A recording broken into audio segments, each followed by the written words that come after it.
Good morning and welcome to session 4 of our Arizona Cancer Registry annual educational workshop. This will be the concluding session of this year's workshop, and we've got a lot of great information to share with you today. A couple of reminders. The entire workshop, if you attended all 4 sessions, you are eligible to earn 8 CE hours, of which 3 of those CE hours count as category A. I've been sending out the CE hour tracker so you can keep track of which sessions you attended. And after the workshop, along with the final evaluation, I'm going to be sending out the CE certificate. So be on the lookout for that. I will send that out via email probably within the next week. And we're very glad you're here with us today. We have our operations manager, Raeann Robinson, presenting first on what's going on, what's new with operations. And she'll also be talking about WebPlus, and I'll let her tell you more about that. And then I am going to be covering prostate cancer for our site-specific abstracting portion of today's workshop. So we have quite a bit to go over and some really interesting presentations to share with you. Give us just a moment to play musical chairs over here, and I will be right back with the start of Raeann's presentation.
Good morning, everybody.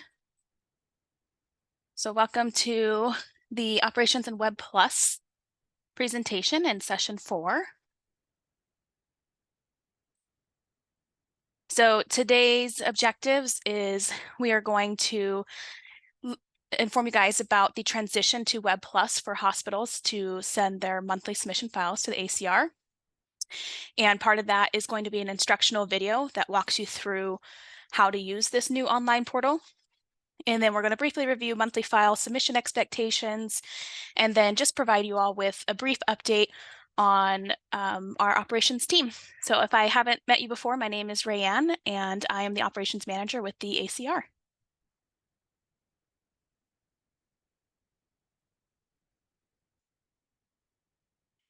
So as I mentioned, the ACR is starting the process of transitioning our hospital registries to send their monthly submission files via a secure online portal called WebPlus.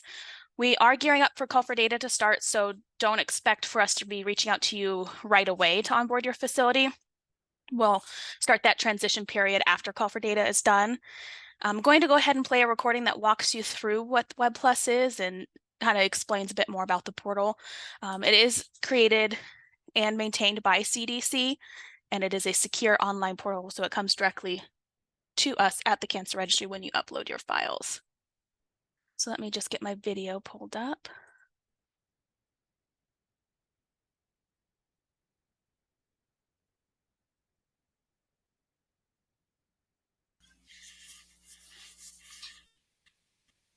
Hello, my name is Raeann Robinson, and I am the Operations Manager with the Arizona Cancer Registry. Today's video is going to be a walkthrough tutorial for you on how to use WebPlus to send the ACR your monthly file submissions. So what you see on my screen here is the initial login page for our WebPlus portal, which is webplus.azDHS.gov. And WebPlus is developed and maintained by CDC for Central Cancer Registries. It's a secure online portal. And we at the Central Cancer Registry use it to collect data on case reporting from physicians and clinics.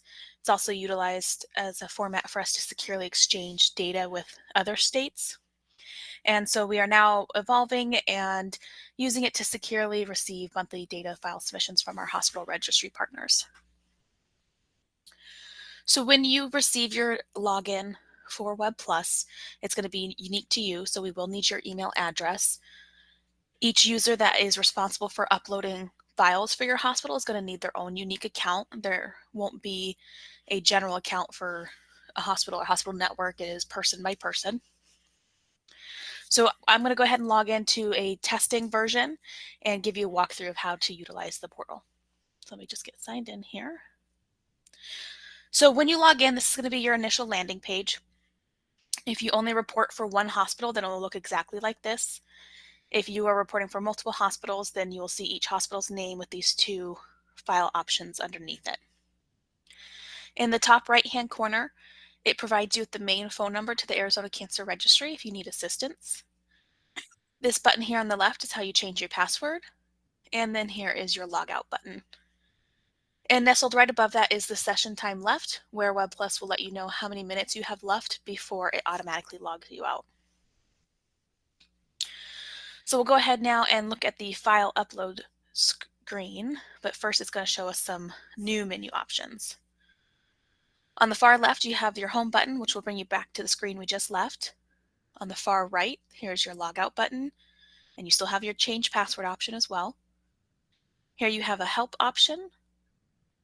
In the middle, we have download files. So this feature is not live yet, but we are hoping to utilize it in the future with our hospital registries. This would allow us to send you files, and once we notified you that we had uploaded a file for you, you would come here to this download files feature to download it, but it is not live yet. If you needed to look at previous month submissions, you would use the track file uploads under previous uploads, which I will show you later in this presentation. But for now, we're going to use this new upload button, and I'm going to walk you through how to submit your file. Okay, so once this loads, you should see your hospital name here. And then next to that, you'll see a series of zeros with a 3-digit number. That will be the unique 3-digit ID that is associated with your hospital. Down below, you'll see you have radio button options for NACER version 24, 23, and a non-NACER file. The non-NACER file option is what you will use once the ACR has resumed collecting follow-up files. So you would select non-NACER and just put a note for me here in the comment box, follow-up cases or follow-up file, whatever you want to call it, just to let me know. Anything you type in this box, this comment box, it does come directly to me. So I'm going to select NACER version 24, and I'm going to upload a file so you can see what it does. And I named these extremely obvious, so I knew which was which. So I'm going to do a clean file first and show you what it looks like. Before I do this, I have to pre-warn you, the very first time you upload a file, before you do that, make sure your pop-up blockers are turned off, because it's going to generate a report and a new screen. And if you have pop-up blockers on it, it won't pop up for you. If you don't know how to do that, then connect with your IT team and they can shut it off for you for the WebPlus website. And we also do recommend using Google Chrome. So go ahead and select upload, and you can see up here the little wheel is spinning, so it's thinking. Oh, there we go. So this is what I mean when I said it's going to pop up a new window and give you an edit report. Let me see if I can drag this over. It will let me. There it goes. Okay. Of course, I have no issues when I normally do this, and when I'm recording, it's it's freezing. But this is the edit report that you'll get. So there's nothing on it, which is good. You want that to be blank, because that means all of your cases in your file passed edits.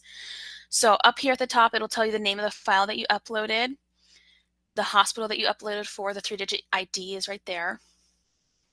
It tells you how many abstracts was in that file. Down here, it confirms for you the edit set that it compared your file against. So We are using V24 ACR specific edit meta file.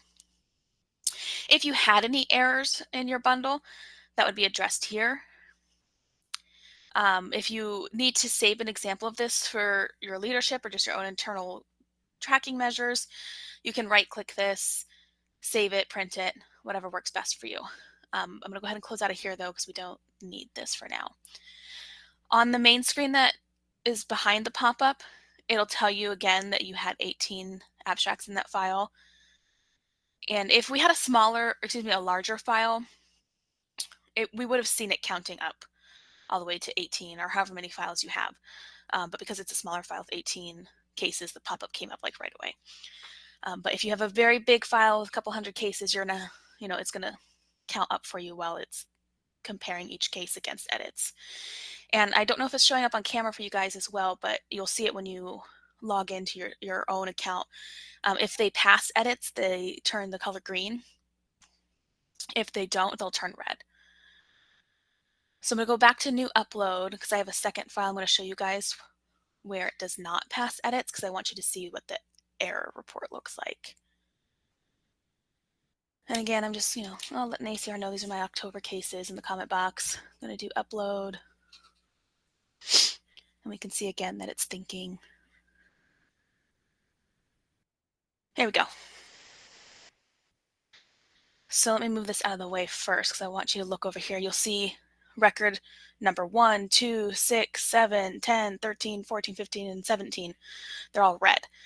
That's because these are cases that did not pass ACR edits.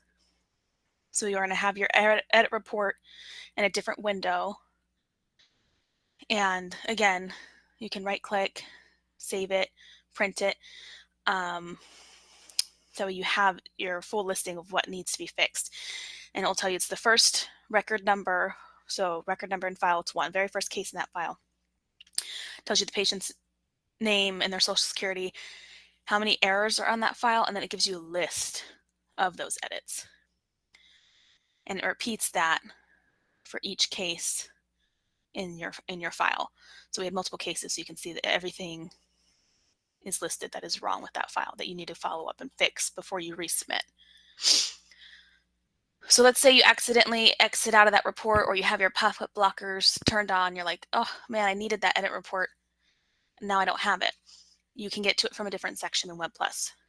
If you go to your previous uploads, track file uploads, you can see everything that you submitted in this window. And you can actually filter by date ranges as well. Like if let's say we've been doing this for a year and there's several uploads in there. You're like, I just want to see what I did today and yesterday. You can filter it with these calendar boxes. And then it'll give you the list of everything that you have uploaded. And it tells you how many abstracts were in the file, if it was rejected because there was errors, all of that information. So let me reload that. Here we go. Okay. So I want to look at this one that was rejected. So if you come over here to view edit report, it's going to pull up that same report we were just looking at. So you can access that from here as well to save it. If you wanted to look at the abstracts that were submitted in this file, you can do view abstracts. And it will give you the list of all the patients that were uploaded, their birth date, medical record numbers, primary site, account number. So, and it gives you summary too. There was 9 abstracts with errors and a total of 25 errors in the file. So let me go back. And then there's an additional option that you get too that I want to call out here on the far right. And it's called a data quality report. So let's pull that up. So it's giving you the name of your file, the date the case report was reported, how many abstracts are in that file. Again, it's confirming we used ACR V24 edits. And then it's giving you the total abstracts with errors in the bundle was 9, which was, half of your file did not pass edits. And so if you come down here, it's going to give you a summary of your missing and unknown values. And as you can tell, it separates by analytic and non-analytic. So we had like race. This is always important, especially because there's a national standard. So we had 8 analytic cases that had an unknown or missing value for race. And what I really enjoy is that they have the national standard here. So there's a national standard that there's a threshold that we want our data to be under. And so it's calling it out here for you, so you can compare that against your own hospital's data to see how you're contributing to Arizona's data being able to meet that standard.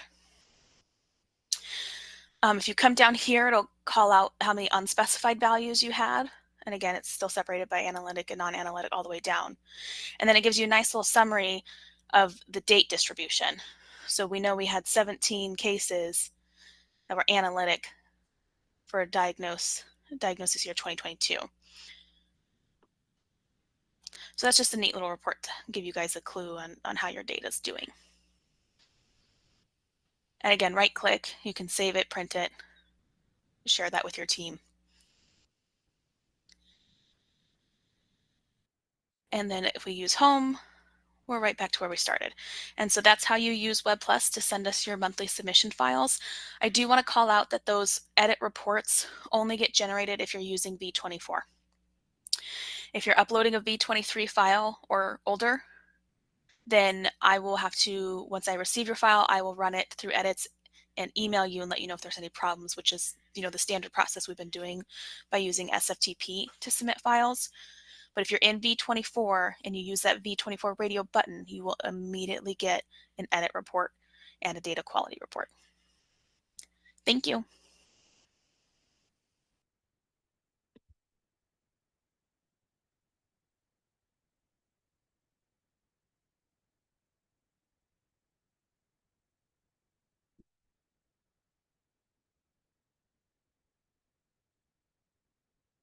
Okay, so now that we went through that video, I'm going to go ahead and move on and talk about submission expectations. But before I start, I do want to say, once we onboard you guys to use WebPlus, you will receive a PDF instructional packet of how to use that portal, and you will also receive the link to that video again if you need the refresher, because like I said, we're not going to onboard you guys until after call for data, so I know it won't be super fresh in your memory. So for hospital file submission expectations, the files are due on or before the 10th of each month. You should only be submitting files that have passed ACR edits. If you don't have an internal procedure put into place to confirm that your file is passing edits prior to submitting to the ACR, you definitely should have one developed. Reach out to your vendor, ask them to teach you how to use your software to run edits against the file export. As soon as it's ready, so that way you can, before you submit to the ACR, you can check to confirm that it's passing edits. As Michelle mentioned last week, we aren't able to reach out to vendors on your behalf to request training for you, so you do need to reach out to them directly.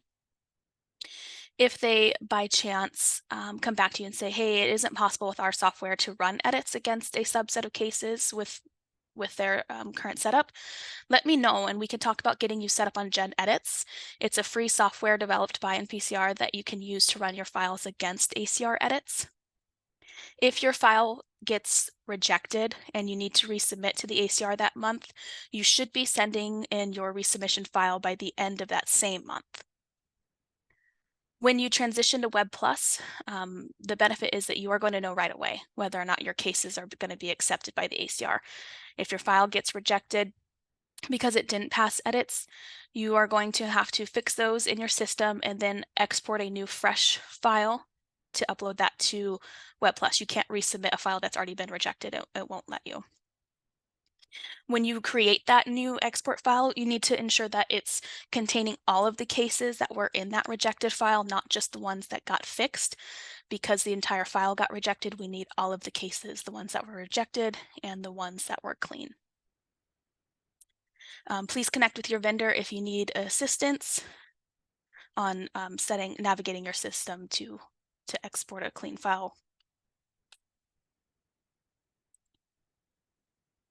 Okay, So as you've heard in some of our presentations this year, we've had some staffing changes in the operations unit.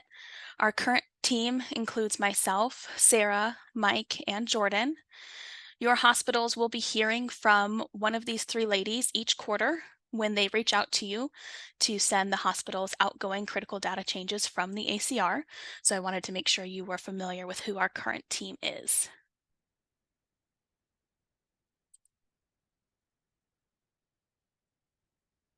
So speaking on critical data changes, we're going to talk about them again. I know we talk about them every year, but since it's something that's unique to Arizona, I'm going to probably continue to bring it up every year. If this slide looks familiar, it should, because this is from last year's workshop. So last year we released the Excel format of critical data changes. We announced this update via email and in the annual workshop. So if you are not currently receiving email updates from the ACR, I strongly recommend you send your email address to Juliet Wilkins to be added to our distribution list so you don't miss out on important updates like this one. Pictured on screen is an example of how the Excel format of a critical data change should be filled out. Please remember when you are sending any updates about first course treatment to please provide the complete information so we can properly update the record in our database. We need to know the codes that you changed, the supporting text, and also if you could please confirm which facility performed that treatment when there's multiple facilities involved. This is not new for critical data changes. You should also be including this type of information on the older PDF format that we've historically used for critical data changes. And if you prefer that PDF format, that is still available, so you can continue to use that form. If you need the link to download the instructions or either version of critical data change forms from our website, please send me an email and I'll get that link over to you. I do want to take a moment to emphasize that we are really dependent on the information you guys put in those critical data changes to ensure that our database at the central registry matches the changes you've made in your database at the hospital. This information does not get automatically updated in our system from follow-up files. And as you know, as of right now, we're not even accepting follow-up files at this time. So we are completely dependent on what you send us on those forms. We in the operations team have to, once we receive that form, we go in manually to update any changes to patient name, social security number, first course treatment, any of the items that you're listing on that critical data change. And this is an essential process for us at the ACR to complete in order for our system to appropriately link files and cases with your follow-up submissions. If you make a change to the record and don't notify us with a critical data change, then our system won't make the connection that that follow-up file that you've sent is already in our system, and it will end up having a negative impact on your follow-up file rate in the long run. So this is the page on our website, which we do have a new website address if you don't know. But this is where you can go to download both versions of the form as well as the instructions. The instruction pages explain what the purpose is of each column in that Excel format and how to use the different drop-down menu options in the columns if you're not familiar. It also goes over the PDF format as well. So we should be receiving critical data changes from each hospital. If you've never filled one out, you don't know what I'm talking about, if your hospital is not completing these forms, email me and have a conversation with your team immediately to make a plan to start doing these critical data changes. If you read through the instructional pages, you'll see that both the Excel version and the PDF version should be submitted to the ACR operations team every other month.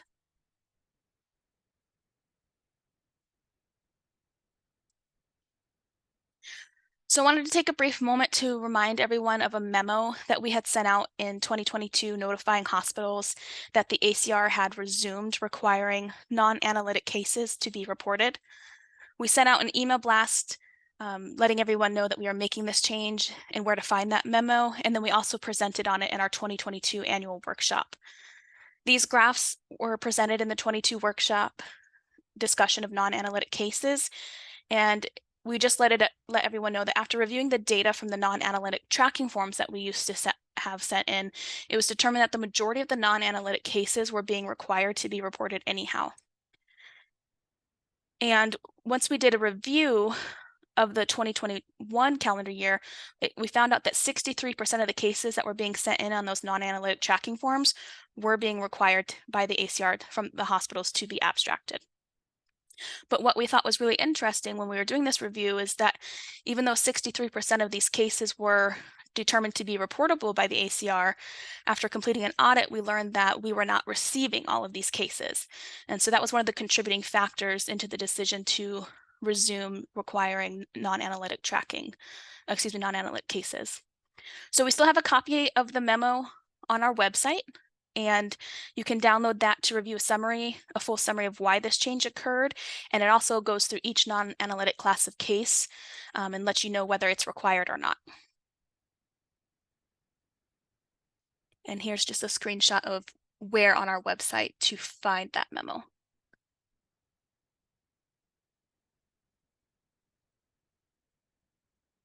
And that's the end of my presentation. I thank you guys for joining us today, and we will make sure to check for any questions and follow up, follow up in the Q&A session of the presentation. Thank you.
All right, this is Juliet Wilkins again, and we are about to get started with our last session of the day, talking about site-specific abstracting for prostate.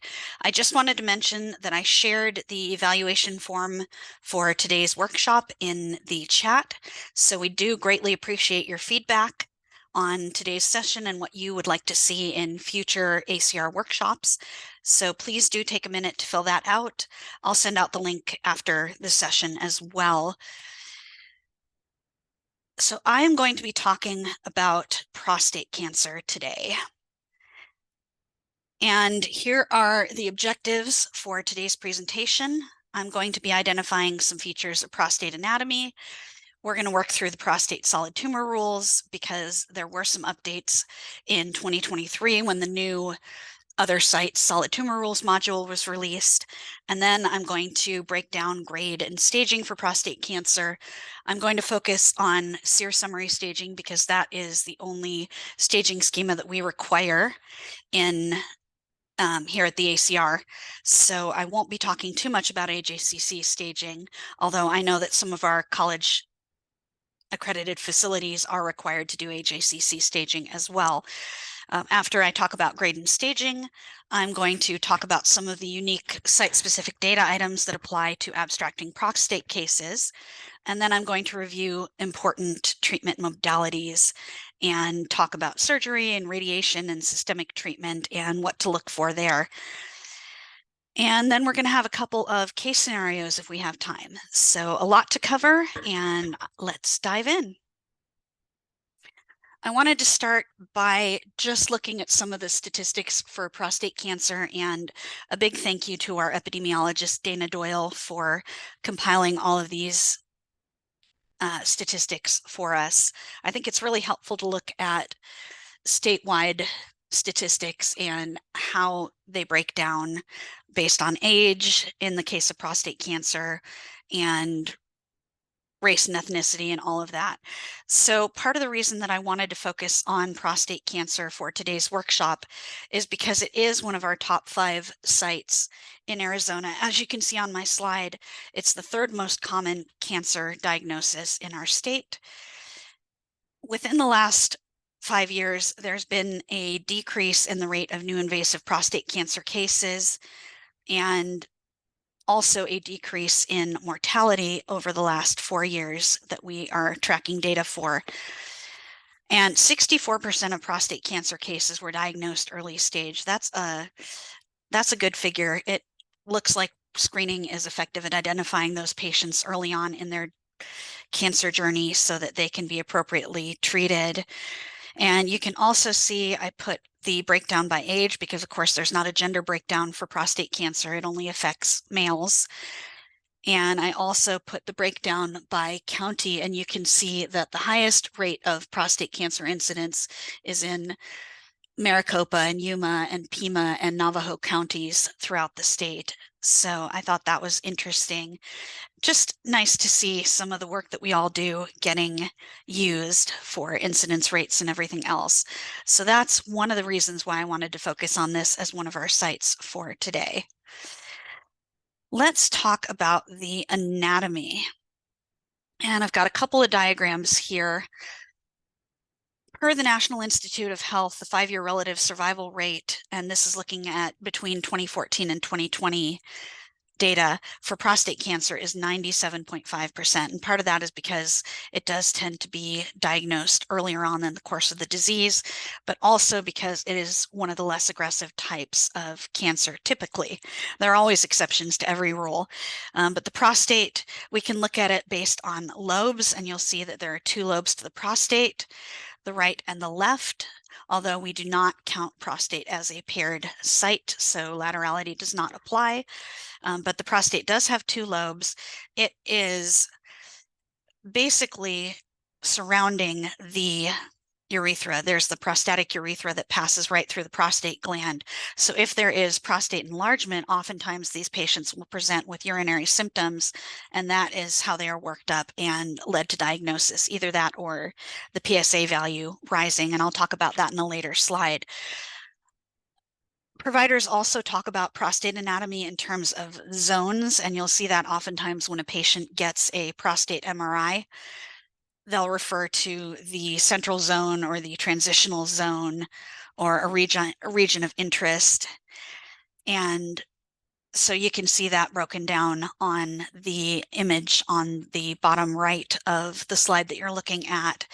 It's always good to have that in the back of your mind and to have a basic understanding of what some of these imaging reports and physical exam findings are noting. And you can see the proximity of the prostate gland to the bladder and the urethra, and also even to the base of the spine as well. So a lot of times when prostate cancer spreads, it can directly extend right into that sacral spine area, and you can see how close they are anatomically. So that's another way that patients are sometimes diagnosed. So that is just the basics on prostate anatomy. Let's talk about some of the solid tumor rules.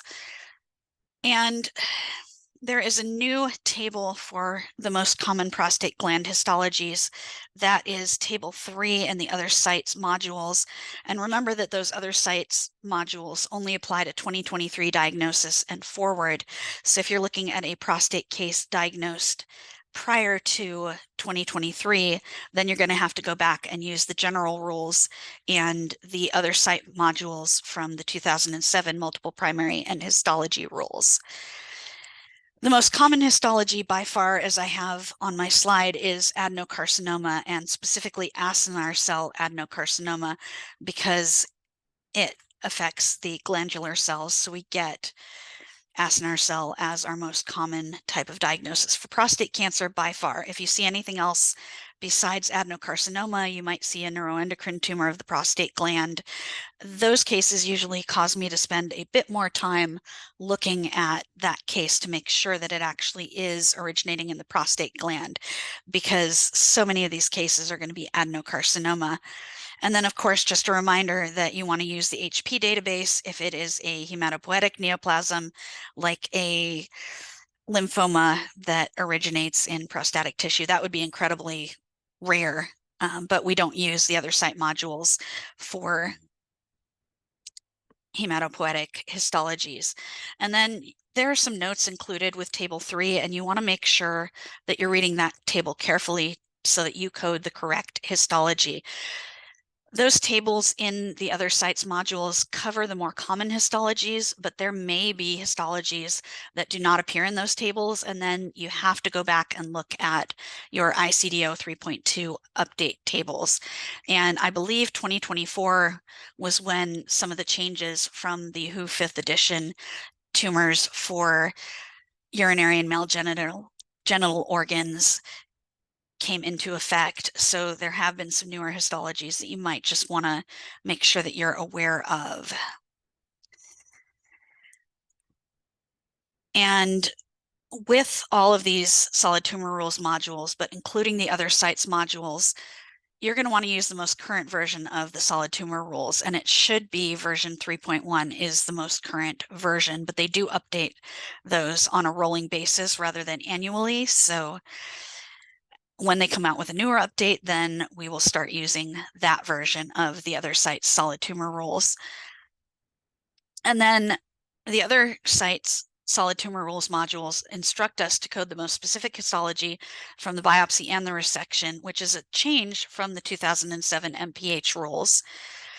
So we want to keep that in mind. And each module in the solid tumor rules has its own instructions based on what we are to use when there's a discrepancy between, say, the biopsy and the resection when it comes to histology. And then, of course, we have some specific equivalent and non-equivalent terms that go along with the other sites modules. And the one that specifically applies for prostate is that acinar adenocarcinoma and adenocarcinoma are equivalent for prostate only. And like I said, that is the most common diagnosis. That's the most common histology for prostate cases. So that is not surprising that they have that comment in the solid tumor rules module, but they do. And here is just a sample from that table 3. We know what it looks like. We've been using the solid tumor rules for several years now, but the other sites were just updated for 2023 diagnoses. And you'll see that there are some other histologies that may come into play with your prostate cases. And I found it interesting. They have some notes in the section on neuroendocrine tumors. And note 2 specifically says that small cell carcinoma of the prostate often occurs following androgen deprivation therapy. So they may be on androgen deprivation therapy for another prostate diagnosis, or because of that was their first line of treatment, and that might actually change the histology and it could develop into a neuroendocrine tumor. And I've actually seen that happen in at least one case I've looked at. So familiarize yourself with table 3 for prostate cancer. Familiarize yourself with how to use those solid tumor rules. And as we know, when we're talking about these tables, the preferred term is listed first, and it's going to be in those specific or NOS terms and codes. And then the middle column is synonyms, and those are other terms that are coded with the same histology code as the NOS or specific term. And then you also have your subtypes or variants. And if you see all of those terms occurring in your pathology report, you will code accordingly, and those subtypes or variants are going to have their own histology codes.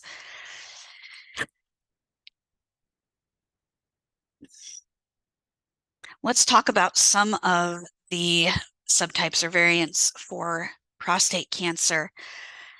And remember what I said about there being notes in these other tumor modules, and that applies here too. So for instance, when we're talking about ductal adenocarcinoma of the prostate, we would code adenocarcinoma of the prostate with ductal features as 8140/3, which is our code for acinar adenocarcinoma. It tells us that that ductal component of that prostate tumor must comprise greater than 50% of the tumor, with a reported percentage from a radical prostatectomy, to use the histology code 85003. So that's one of the pitfalls we can fall into.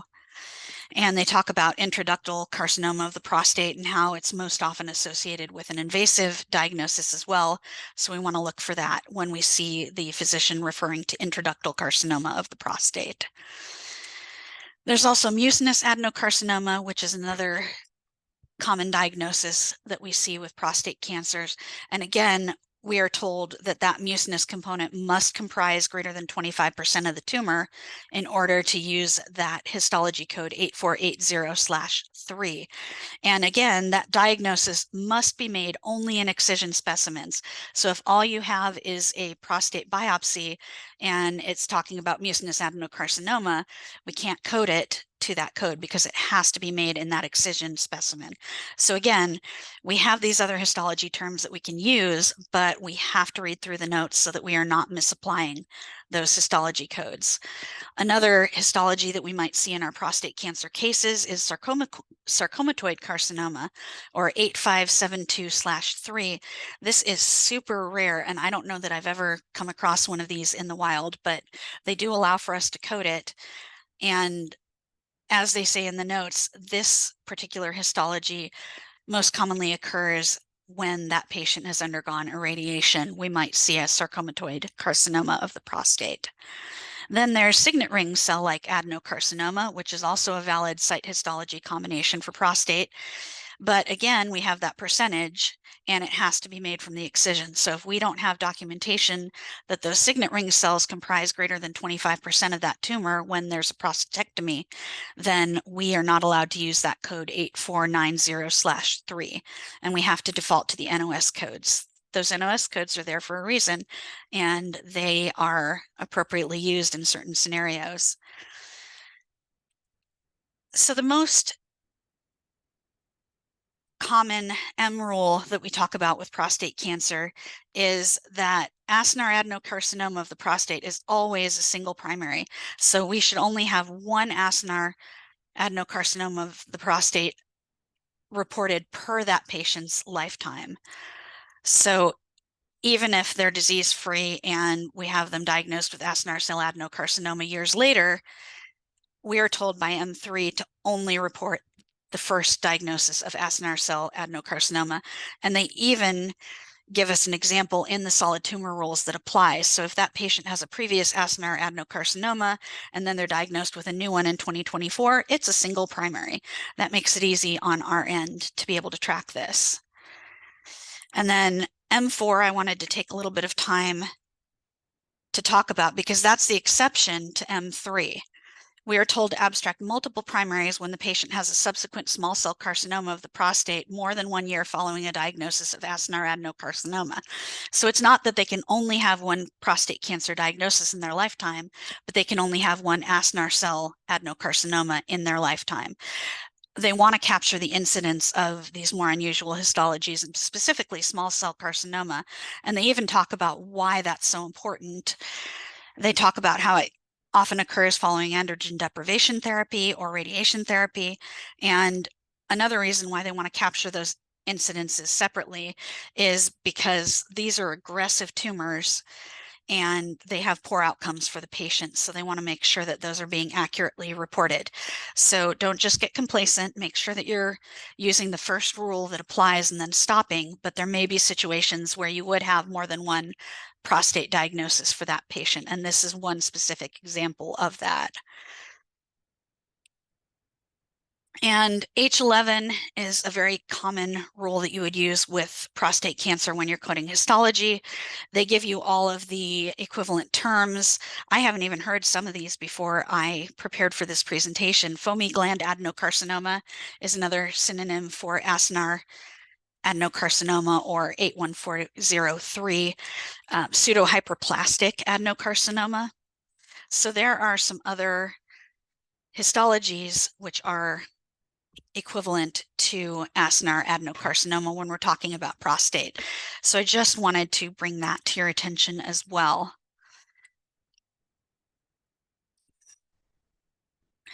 Let's talk about grade and spend some time going over the grade related data items, because I know grade is challenging. I spent a bunch of time in general talking about grade in our last workshop session, but I want to focus on grade for prostate cancer as well.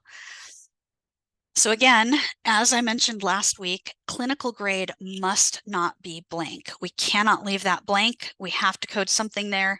So we want to use our unknown codes appropriately as well.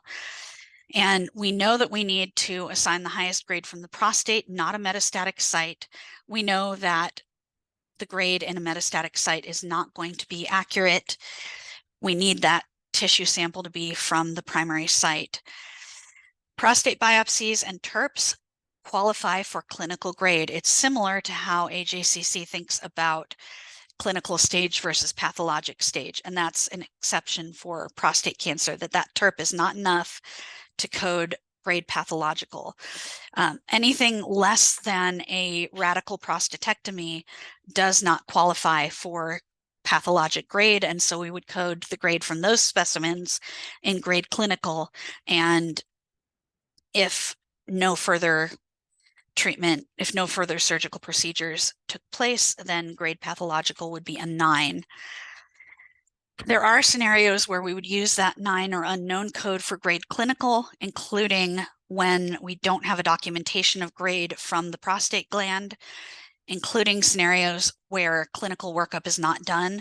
So for instance, a patient has a radical cystoprostatectomy for a bladder cancer, and then incidentally, when they are doing the radical cystoprostatectomy and looking at that specimen, they say, oh, they have a synchronous prostate cancer diagnosis as well. There was no clinical workup for that prostate cancer. We don't have a biopsy or anything like that. So we would code a 9 in grade clinical in that scenario. And also, they're really trying to incorporate these CAP protocols into the grade instructions. And so we have that instruction that when grade is checked as not applicable on the CAP protocol, then we are allowed to code 9 in clinical grade.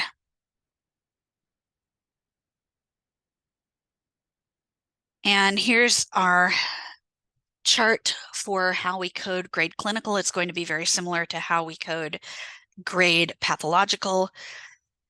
Grade for prostate is based on the Gleason score. So ideally, we would have a Gleason score from that prostate biopsy or the TURP procedure, and we would be able to code grade to one of these 1, 2, 3, 4, or 5 codes. Grade is broken up into 5 different grade groups for prostate, all based on that Gleason score.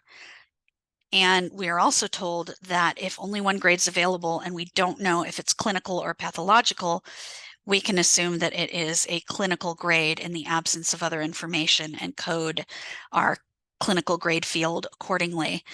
And then we have a priority order. They really want us to have that Gleason score where possible and make sure that we're using that to code the correct grade. And then grade is required for AJCC staging to put them in the appropriate stage group. So we may end up having an unknown stage group if we don't have that Gleason score to assign one of those numeric grade codes.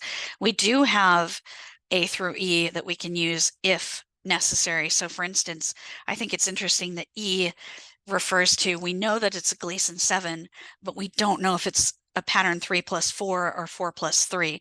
And there is a difference in terms of outcome and survival when it comes to the division between those Gleason patterns. So they want to use these grade groups to track whether the pattern was 3+4, with 3 being the most prevalent pattern, or 4+3. And if we know that it's a Gleason 7, but we don't know whether it's 3+4 or 4+3, then we could use E to code. And it may result in an unknown stage group if you're having to do AJCC staging, because it's treated as an unknown grade because we don't have that Gleason score. And there's my little reminder about why they broke up those grade groups between your Gleason 7, and that case may fall into grade group 2 or 3 depending on the Gleason pattern. And I've got an image on that slide of what a Gleason pattern 4 looks like, but I've got some more slides that talk a little bit more about Gleason pattern as well. But that is what the pathologist sees to be able to diagnose a Gleason 4 as a pattern. You'll see that it looks pretty irregular. Those prostate cancer cells are not looking uniform. They're not looking regular in terms of the margins. So that would be something that the pathologist would consider as Gleason pattern 4. Let's talk about grade pathological. Again, it cannot be left blank. So there are scenarios where we have to use that unknown code to code grade pathological for prostate cancer. Again, some of these instructions are very similar. We need that grade to come from the prostate tissue, not a metastatic site.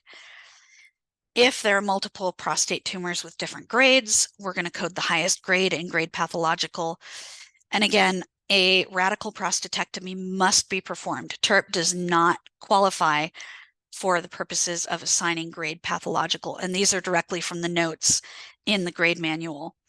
And then they define for us what a radical prostatectomy is, and we'll be talking about that a little bit later also. But a radical prostatectomy not only removes the prostate, but it removes that capsule, that prostatic capsule, that fibrous tissue that surrounds the prostate gland. And it also removes the ejaculatory ducts, the seminal vesicles, and it may also include a narrow cuff of bladder neck. So that's sometimes why we see diagnosis of bladder cancer occurring at the same time too, because they take some bladder tissue and they find out that, oh, that patient also has bladder cancer in addition to their prostate cancer. But that is what a radical prostatectomy specimen should have. And that allows them to code grade pathological accurately because they have enough of that tissue and they have the prostatic capsule to be able to get a good sample of that tumor and assign those Gleason scores and patterns accurately. So there are some scenarios where we might use a 9 or an unknown code for grade pathological for prostate. These are similar to some of the other grade schemas, but each grade schema has some unique instructions. So for instance, we can code unknown when grade from the primary site or the prostate gland is not documented. We can code grade pathological to 9 when there's no radical prostatectomy. When there's just a TURP or a prostate biopsy, we would have to code 9 in pathological grade. Oh, also, we would code grade pathological to 9 when there's neoadjuvant therapy followed by a resection. And oftentimes they will give these patients neoadjuvant therapy, not just a short-term course of hormone, but an actual neoadjuvant course of systemic therapy in order to help them be a surgical candidate. If they're given neoadjuvant therapy, obviously we can't code grade pathological because that grade after treatment is hopefully going to be different and it's going to make a difference. If this is a clinical case only, we don't have enough to be able to code grade pathological. That case doesn't qualify, so we would code to a 9 in those cases for grade pathological. And we also have the same thing that we saw under clinical grade, where grade is checked as not applicable on the CAP protocol. If you actually get to see those CAP protocol worksheets in your pathology reports or in your electronic medical records, we could use that and code pathological grade to a 9. And then remember the rule that I talked about a few slides ago. If there's only one grade available and we don't know if it's clinical, pathological, or post-therapy because we don't have enough information, then we would make the assumption that that is grade clinical and we code it there and not in grade pathological. And because we can't leave grade pathological blank, we would have to code those cases to a 9 for grade pathological.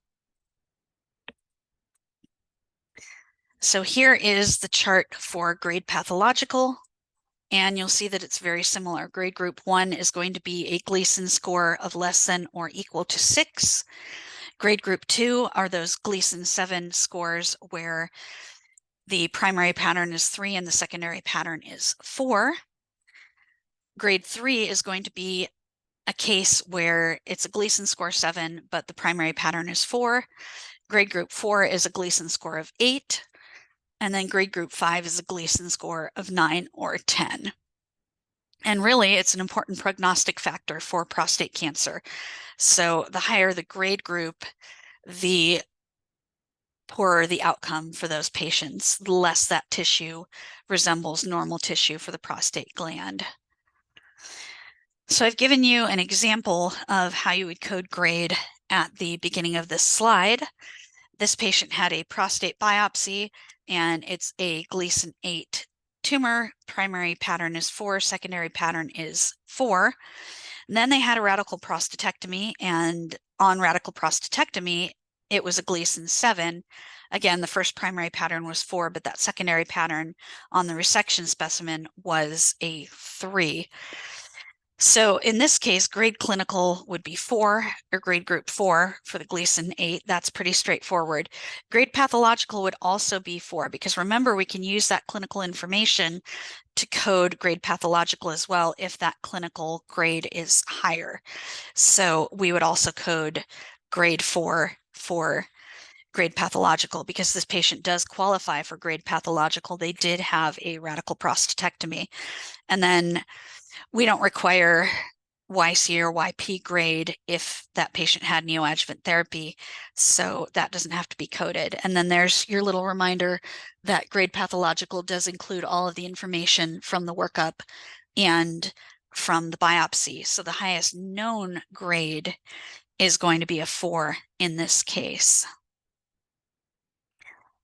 Neoadjuvant therapy is rarely done, but it can sometimes happen for prostate primaries.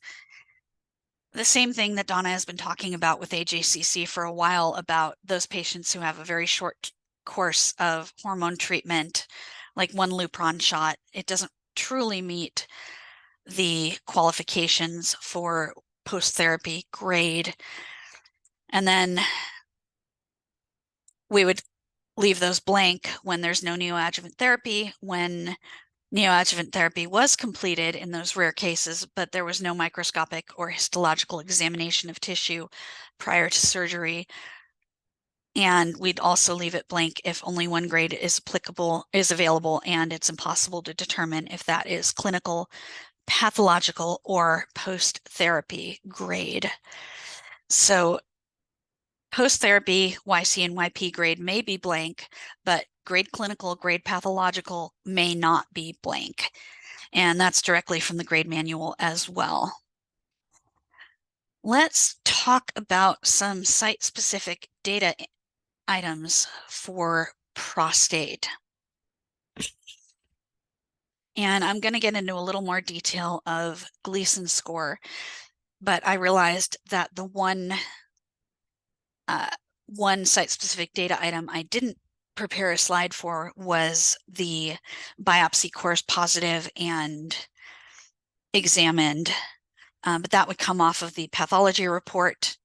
We are not supposed to add up those fragments of prostate tissue unless the pathologist tells us that those are cores, and if we have that information, then we can complete those site-specific data items. But typically we've got cores examined, how many cores of prostate tissue did they take, because that biopsy gun is going to take a core of prostate tissue, and a lot of times they will want several samples from throughout the prostate gland. Oftentimes you'll see that they'll do the right apex, the right mid gland, the right base of the gland, so the top, middle, and bottom of that prostate gland, and they'll take several cores, usually from each of those sections, right and left. And sometimes if they're doing an MRI guided biopsy, they will also take some more cores from what they call regions of interest. So areas on that MRI that are lighting up and looking off to the radiologist, they might take a couple of extra samples of tissue from, just to make sure that they can do that biopsy. So you want to be looking at that pathology report for how many cores did they take and how many of those cores were positive for prostate cancer. And again, that's going to come off of your pathology report. It is part of the CAP protocols for prostate cancer. So hopefully you're getting that information. And if you're not finding it on the path reports, you might have to look at the operative report of that biopsy procedure, because sometimes that's where they'll tell you, oh, we took X number of cores from the right side of the gland or the right apex. We took X number of cores from the right mid, from the right base, and so on and so forth. And it may not be the same from each region. It just depends. And the DRE is also still the gold standard when it comes to diagnosing a patient with prostate cancer. So it may also depend on those DRE findings. And if their DRE is positive for any kind of induration or abnormality, that physician might want to take additional cores. So that is one of the site-specific data items that we look at for prostate cancer, but I did not have a slide for that. So I just figured I would spend a couple of minutes talking about it. So here is Gleason pattern or score. That is another site-specific data item, and actually it's two site-specific data items for clinical and two site-specific data items for pathological tissue samples, because they want to know what the Gleason pattern or score was on any tissue that was analyzed or sampled as a biopsy or a TERT procedure. And then they also want to know what the primary and secondary pattern and the tertiary pattern are for radical prostatectomy samples. So it does correlate to how we break up clinical and pathologic grade for prostate cancer. They want to know, prior to any treatment, what were the Gleason patterns and what were the Gleason scores. And if we're given the primary and secondary pattern, but they don't give us a score, then this is one of those cases where we can add those patterns together to create the score if we have the primary and secondary pattern. If we only know the primary pattern, then we do not have enough information to calculate what the Gleason score is, and we'd have to use the correct X code to indicate that. And again, like we talk about with grade, it's how closely does that tissue resemble normal prostate tissue. And you can see that as we go from a Gleason pattern of 1, those cells are really regular. They're all roughly the same size. They roughly look like normal glandular tissue. And so that would be your Gleason score of 1. Gleason grading is based on a 5-component pattern or system. So you just have 1, 2, 3, 4, and 5 for Gleason patterns, and they're looking at the primary versus the secondary. And I thought it was interesting that they talk about how the primary pattern occupies greater than 50% of the cancer, and it's typically the first number in the Gleason grade. And then the secondary pattern is usually the second number when they report what those Gleason patterns are. Sometimes, especially with prostatectomy samples, you're also going to get a tertiary pattern. So that's the third most common pattern. And then you add up your primary and your secondary pattern to create your Gleason score. And then as that Gleason score goes up, you can see that by the time we get to 4 and 5, those cells are really not looking regular. They're not the same size. They're not the same rough shape. And by 5, it doesn't even look like glandular tissue at all. And I've also got a little image from under a microscope of what a Gleason score 10 5+5 prostate cancer looks like. And those cells really are all over the place. We don't have to be a pathologist. We don't have to know enough to look at a slide and say this is a Gleason pattern 5, but hopefully our pathologists are giving us enough information to be able to code that Gleason score accurately. And here's some more definitions of what Gleason pattern is, and you'll see again that gradation from 1 to 5 and how it roughly corresponds to our older understanding of well-differentiated, moderately differentiated, and poorly differentiated. So a Gleason pattern of 1 is going to be small, uniform glands. The prostate is a gland, it has glandular tissue, and normal prostate tissue has all of those cells looking about the same and they're small. Then more stroma, more space between those glandular cells as we get into a Gleason pattern of 2. Those would both be considered well differentiated in the 3-grade system, but we're really looking for that Gleason pattern. Then we get into a Gleason pattern of 3, distinctly infiltrative margins. You can see that those cells are not looking round and roughly uniform anymore. We're starting to get some margins that are looking a little strange, and that would be moderately differentiated because the majority of those cells are still looking like nice normal prostate cells. And then as we move into a 4 or 5, which would have been considered poorly or undifferentiated, we've got irregular masses of neoplastic glands, which are indicated on that image of a Gleason pattern of 4. And you can see that we've got different clumps of cells and that they are really not holding together very well. And then by the time you get to a Gleason pattern of 5, those cells only occasionally form glands and look like glandular tissues at all. So how do we code Gleason pattern? Well, Gleason pattern clinical comes from that needle core biopsy or a transrectal ultrasound guided biopsy or a transurethral resection or a simple prostatectomy. Or sometimes we'll get prostate cancer diagnosed because they do a TURB, a transurethral resection of bladder tissue, and that might have some of the prostate there as well because that prostate sits right up against the bladder neck. And then pathological Gleason pattern, again, comes from that radical prostatectomy. It has to be a radical prostatectomy to be able to code Gleason pattern pathological. So you see that it's a 2-digit code, and the first number is going to indicate your primary pattern, and the second is going to indicate your secondary pattern. So it's not that they necessarily put the higher number first. They just put the pattern that occurs in the majority of that tissue first. And usually that'll be greater than 50% of the tumor sample for them to call it the primary pattern. So here I've got an example of a prostate biopsy, and it's a Gleason pattern 4 + 5 = 9.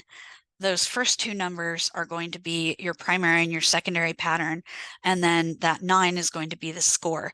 So for this site-specific data item, we are really looking just to code the primary pattern and the secondary pattern, and in this case, it would be a 4-5 because that primary pattern is 4, and that secondary pattern is going to be 5.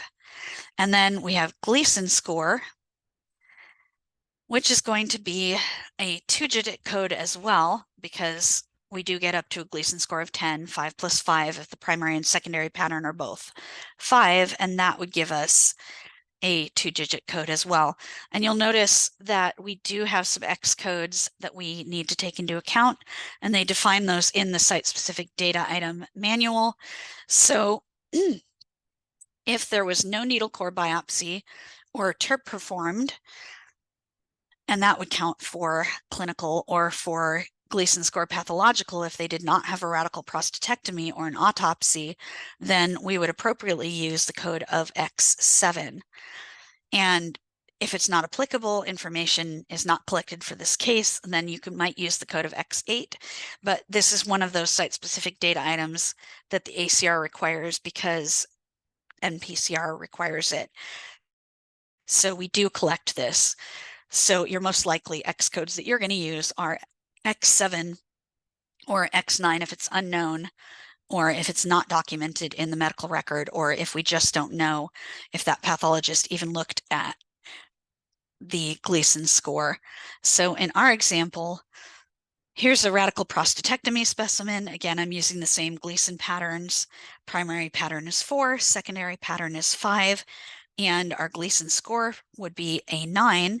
But again, it's a 2-digit code, so we would code 09 for Gleason score. And that is how we would code that particular site-specific data item. Let's move on and talk about PSA. And I've given you the NCI-SEER Dictionary of Cancer Terms definition of PSA. It's a protein made by the prostate gland and found in the blood. And physicians like to use this to give them a clue that that patient needs a workup either for their initial diagnosis or for possible biochemical recurrence, because this particular lab value is only useful for indicating when a patient may have prostate cancer present. Unlike some of our other tumor markers like CA19-9 that could indicate multiple different types of cancers, PSA is specific to the prostate gland, so it is a helpful tumor marker for our physicians because that tells them that they really need to be doing a workup for the prostate gland. Now, the caveat is that PSA may be elevated for a lot of different reasons, and not all of those reasons indicate malignancy. So, of course, it could be elevated in patients who have prostate cancer. And I think the highest I've ever seen was a PSA of 1,000. Yeah. And it turns out that that particular patient ended up having distant metastatic disease, and that's why that PSA value was so high. But it can also be elevated for other non-malignant conditions. So patients who have a history of benign prostatic hyperplasia, or BPH, which is where that prostate gland is just enlarged, which can happen in older men or can happen because of other medical conditions as well, that could cause that PSA to be elevated. And it doesn't necessarily mean that that patient has prostate cancer. Also, an infection of the prostate gland, prostatitis, might be a trigger for an elevated PSA, and also just inflammation of the prostate gland. So it's something that they track, and specifically, they want to look at the trend over time. So if a patient has a single elevated PSA marker, then that's probably not going to trigger a workup for prostate cancer, but they might choose to do a PSA again in 3 months or in 6 months and keep repeating it.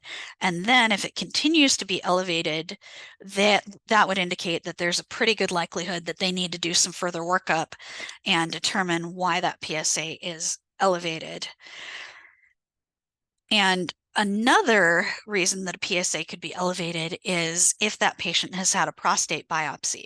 So that's why for this site-specific data item, we really want to capture that PSA prior to the prostate biopsy, because that biopsy can cause some inflammation. And as I have on my slide, inflammation could trigger an elevated PSA as well. So they want to make sure that they are capturing that lab value prior to doing any procedures that might elevate the PSA. It's usually reported as nanograms per milliliter, and it's recorded to the nearest 10th. I've also seen it recorded to the nearest 100th.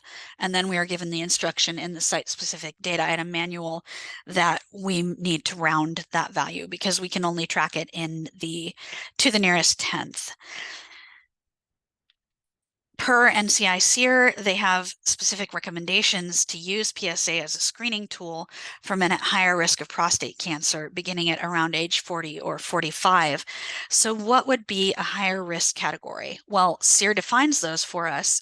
That would include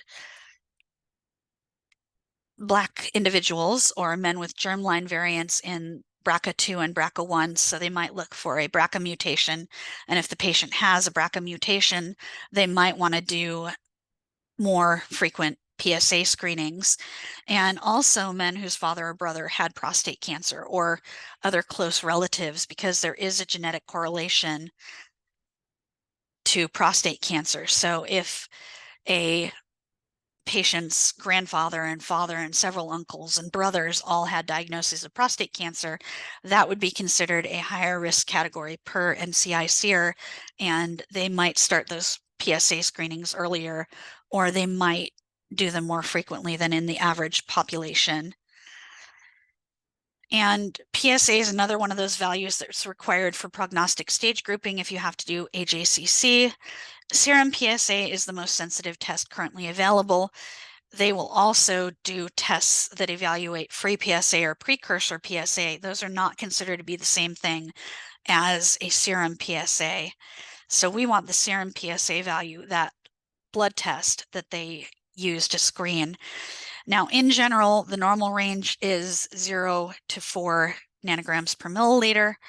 And I've got the ideal range on my slide as well for what a PSA should be. And again, if they have a single elevated value, that may not necessarily cause that provider to be very concerned. It's when it's repeatedly elevated or elevated over time that they really want to use that screening tool to trigger who needs a greater degree of workup. And that is also the value that they look for after a patient has had a prostatectomy. So if a patient's had a radical prostatectomy, that PSA value should drop under 4. Now, again, there are other conditions that could elevate a PSA. So you might see some notes where the patient had a prostatectomy, they have an elevated PSA, but the physician is ascribing it to other more benign conditions that that patient also has. So they may not be concerned about biochemical recurrence right away. The PSA has to be documented prior to biopsy, which I already covered why, and they look at that PSA trend over time. So usually when I've seen it in the medical records, they will look at that PSA over time, and they'll probably give you 3 or 4 PSA values that they'll look at as they are trying to determine if the patient has initial or recurrent prostate cancer. So here is the list of codes that we can use, and I've got a little image of a PSA molecule, that protein molecule that they are actually looking for in the lab test right on that slide for you. It is coded to the nearest 10th, as you see, and we have a code range that we can use and a lot of different X codes. It's a 3-digit code before the decimal place and then a 1-digit code after the decimal point. Now, when you look at the site-specific data item manual, some things to keep in mind. If we don't have those lab tests, but we have a clinical note from the physician where they tell you what the PSA was prior to that prostate biopsy, then we can use that to code the PSA when we don't have any other lab reports, because maybe that physician had a copy of the outside lab report and they're just not scanning it into the medical record, but they do give you the value. We can use it to code. Also, if that lab result is less than 0.1 nanograms per milliliter with no exact value, we can record 0.1 as the PSA value. That's a specific note in the SSDI manual. So again, when you're coding these data items, you want to go look at the site-specific data item manual because they give you some good guidance when you don't have clear-cut scenarios. Record to the nearest 10th, like I said, that's why we were able to round, and also they can track units per liter, which is equal to nanograms per milliliter, and that's dictated for you in the SSDI manual. Obviously, if you have a known lab value, that's going to take priority over your unknown codes. And then if the physician adjusts the lab value, because that lab value may be different based on the patient's race or ethnicity or age or other categories that the provider can look at, then that physician may adjust that PSA. And we are told per the SSDI manual that we can record that adjusted value when they look at the labs and say, oh, by lab value, their PSA is this, but the adjusted PSA is this. We would take that adjusted value if we are given that by our physicians. So let's talk about some of these X codes. The first one, XXX.1, is when that PSA is 1,000 nanograms per milliliter or greater. And like I said, the first prostate case I abstracted happened to be one where this patient had a PSA value of over 1,000. This was before the SSDI manual, so I was using different codes because this was back when we still did collaborative stage. But if it's over 1,000, we don't document the exact value. We just code it as XXX.1, and that's how I would have coded that case if it was a current 2024 case. We also have scenarios where the lab value isn't available, but that provider states that the PSA was elevated, and that's what triggered the biopsy, or a normal PSA, but we are working the patient up because of urinary symptoms or whatever else it might be, or an abnormal DRE exam. If they state that it's negative or normal, but we don't have that value, the exact value, we would code it to XXX.2 or XXX.3 if we know that it's elevated or positive or high, but we don't have that exact value. And then there are going to be scenarios where that test was ordered, but the results are not in the chart. And you may have to talk to your providers at your hospital to see whether they order PSA values for specific groups of patients. And then you'll know that, hey, they probably ordered it because they tell me that they always order it for patients who are over 45, but they just don't have it in this particular chart. But you have to know that it was ordered to be able to code to XXX.7. And if you don't know because they don't document anything about it, or they didn't assess PSA at all, because that patient was diagnosed based on TURB procedure or something else that they didn't think to look at the PSA, then you do have your XXX.9 code that you can use. Moving on to summary stage. And again, I could go into detail on AJCC staging, but I'm not going to because we don't require it here at the ACR.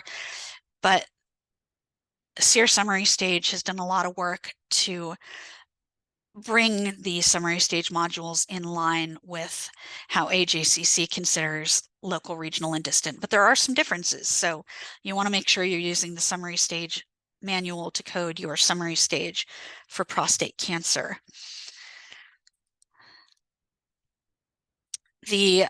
Obviously, our code of 0 for summary stage is in situ.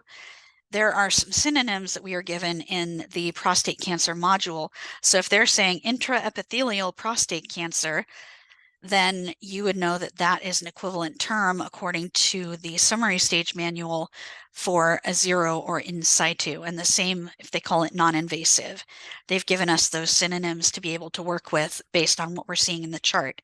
And again, like the SSDI manual, we want to use the most recent version of the summary stage manual, which again should be version 3.1 currently for our cases that we're coding. Localized refers to that prostate cancer that has not broken outside of the prostate gland. It can be clinically apparent or inapparent. This is one of those differences between summary stage and AJCC. There's no way to specify in summary stage whether that localized prostate cancer is apparent, whether they have a normal DRE or whether they don't, because summary stage calls both of those scenarios localized. We just know that that is confined to the prostate. There's that prostatic capsule, that fibrous tissue that surrounds the prostate gland on the outside. And I'm not sure if you guys can see my cursor, but you've got that prostatic capsule surrounding that prostate gland. If that tumor hasn't broken through, like my little purple prostate tumor on the image, that's considered localized disease. It's still confined within that prostate gland. The minute it breaks outside of the prostate capsule, or you have extraprostatic or extracapsular extension, then that would be considered regional and not localized disease. It can even invade into that prostatic capsule that sits right up against that glandular tissue. It just cannot have broken outside of that prostate capsule, but they need to have enough information to know whether that prostate tumor has gone outside of the prostate capsule or not. And again, I know there's a different breakdown for AJCC, but for summary stage, it doesn't matter how many lobes of the prostate are involved. It doesn't matter if it's bilateral or unilateral. It can be on the right side, it can be on the left side, or both. What matters for localized is that it has not broken outside of that prostate gland. Now let's talk about regional by direct extension. That tumor has now grown outside of the prostate gland, and I've got my orange tumor up here on my slide. This tumor has extended into the bladder. It's gone outside of that prostate gland or outside of that prostatic capsule. And it doesn't matter if it's the bladder neck or just anywhere inside the bladder. That external urinary sphincter is also close enough to the prostate gland that sometimes those tumors will invade through the prostate gland and into that sphincter. And again, it doesn't matter unilateral, bilateral extension. The second it goes outside of that prostate gland or the prostatic capsule, that is now considered regional disease by direct extension. The same thing with the extraprostatic urethra. That urethra, you can see on the slide, is running right down from the bladder into and through the prostate gland. So that would be considered direct extension too if it goes outside of that prostatic urethra. Fixation, if that prostate gland or that tumor is fixed and you have a description of that, then that would indicate regional disease as well. Periprostatic tissue, there's a lot of soft tissue that surrounds that prostate gland. As you saw from those anatomic drawings earlier, that would be considered regional. It can also invade the rectum, and that's regional by direct extension, or those seminal vesicles, those receptacles for seminal fluid, that would also be considered regional by direct extension. It's roughly equivalent, but not identical to what an AJCC stage would consider a T3 once it's outside of that prostate gland. Through the capsule, again, you don't know how far it's spread, but you know that it is now outside the prostate. That's at least going to be regional. And then skeletal muscle as well, because as you saw from those earlier slides, there are some big muscles that are right near the prostate gland. Let's talk about what regional lymph nodes are for prostate. We're really looking for lymph nodes that are within the true pelvis, that bony pelvis region, and those would be considered regional for the prostate gland. And those are also going to be your lymph nodes that are inferior or below the common iliac arteries. Those would all be considered regional. And there are a bunch of different lymph node groups that I've got listed on this slide. And again, we're talking about SEER summary stage. You're going to have to look at the AJCC manual to see what AJCC considers regional lymph nodes. But for summary stage, which is what I'm focusing on, all of these lymph node groups, the pelvic, the periprostatic, the iliac, the sacral, the hypogastric, those are all going to be considered regional. And Gerota's node, that is one of the sacral lymph nodes. So that would also be considered regional because it's in that sacral lymph node chain. So if they have involvement of any of those lymph node groups, those are regional lymph nodes, and those are going to be considered either a code of 3 for summary stage if it's just regional by lymph node involvement, or a code of 4 if you have regional by direct extension and regional by lymph node involvement. So we need to keep in mind what our regional lymph node groups are. Where does prostate cancer spread? Well, the most common site of distant metastatic spread is to the bone. You'll see that most often. And that prostate cancer case that I first saw, that patient had bony metastases. That's very common metastatic site for prostate cancer. But remember that it can also spread to distant lymph nodes.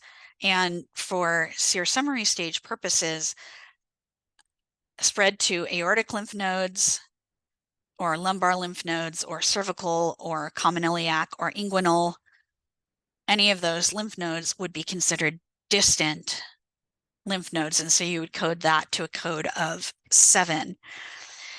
Prostate cancer can also spread by direct extension and can actually be distant by direct extension. We think of regional by direct extension, but if it's continued to extend beyond regional tissue and into distant tissue, that would be also coded to 7 for SEER summary stage. So for instance, that prostate cancer can directly spread to the penis because that tumor has grown so large, or the sigmoid colon, and those would be considered examples of when you would code 7 for distant SEER summary stage as well. Liver and lung metastases are also very common if you have spread to those areas. And then, of course, you also have your just carcinomatosis or distant by discontiguous spread as well. And any of those scenarios would cause you to code SEER summary stage to distant. Let's talk about treatment and what is common. What we are seeing more and more often is that patients, especially with lower stage disease, are going to be encouraged towards active surveillance. That is completely appropriate for prostate cancer, especially when it is detected in the early stages. It is not a very aggressive cancer as cancers go, and these are mainly an older population group, as you saw from my slide on demographics.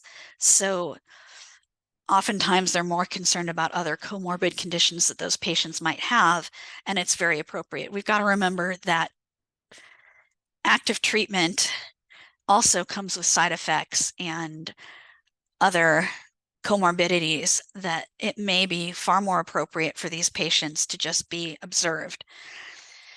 And this slide is directly from those NCCN guidelines, because when we look at the NCCN guidelines, which is what our physicians should be looking at as standard of care, they want to really stratify those patients across risk groups. And here is how the NCCN guidelines break apart risk groups. What would be very low, what would be low, what would be intermediate, what would be high or very high. So for instance, grade group 1, the PSA is incredibly low because it's beneath 10 nanograms per milliliter, and the PSA density is below 0.15 nanograms per milliliter per gram. Those would be considered very low versus patients that have at least one of the following, that are staged as a CT3B or a CT4, that have a primary Gleason pattern of 5, that have 2 or 3 high-risk features. All of those patients would be stratified as very high, and then you have your stratifications in between. And the way that these patients are managed for their initial therapy is oftentimes going to depend on their categorization into one of these risk groups, and that can trigger further imaging studies, that can trigger other lab work or more frequent screenings. And when we think about active surveillance, it's not that these patients are not getting standard of care. That is the standard of care, and those patients are actually having regular follow-up. And the NCCN guidelines, the standard of care, tell us that these patients should be followed up with PSA, with DREs. PSA should be done no more often than every 6 months. DREs should be done no more often than every 12 months, according to the NCCN guidelines. They will have repeat biopsies. And the intensity, how often that surveillance should happen, is based on patient factors and also tumor factors such as grade.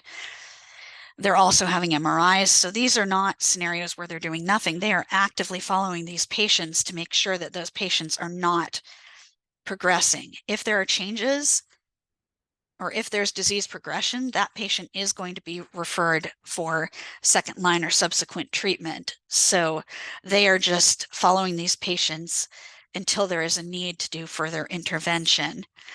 So we may see active surveillance a lot with prostate cancer. Here is the recommendations for initial treatment. And you can see there's active surveillance, there's radiation therapy. These are for patients who have low risk or localized disease, or they will have radiation therapy or a prostatectomy. And there are some factors that they look at to determine whether radiation is more appropriate for that patient or a prostatectomy. But typically you'll see observation, or you'll see either radiation therapy or a prostatectomy as their first course of treatment. Let's talk about our surgical codes and go into surgery first if this patient is determined to be a surgical candidate. And here are some of our surgery codes. And remember, the higher the surgery code, the more intensive or invasive the procedure is considered to be. It starts with A000 in the new surgery codes. No surgery patients who are diagnosed on autopsy, those would be coded to A000, all the way through local tumor destruction or a TURP. And if you're using the 100 range of codes, and I've given you those codes here too, you'll find those in Appendix A of your store manual. Those are all scenarios where you're not going to get a pathology report.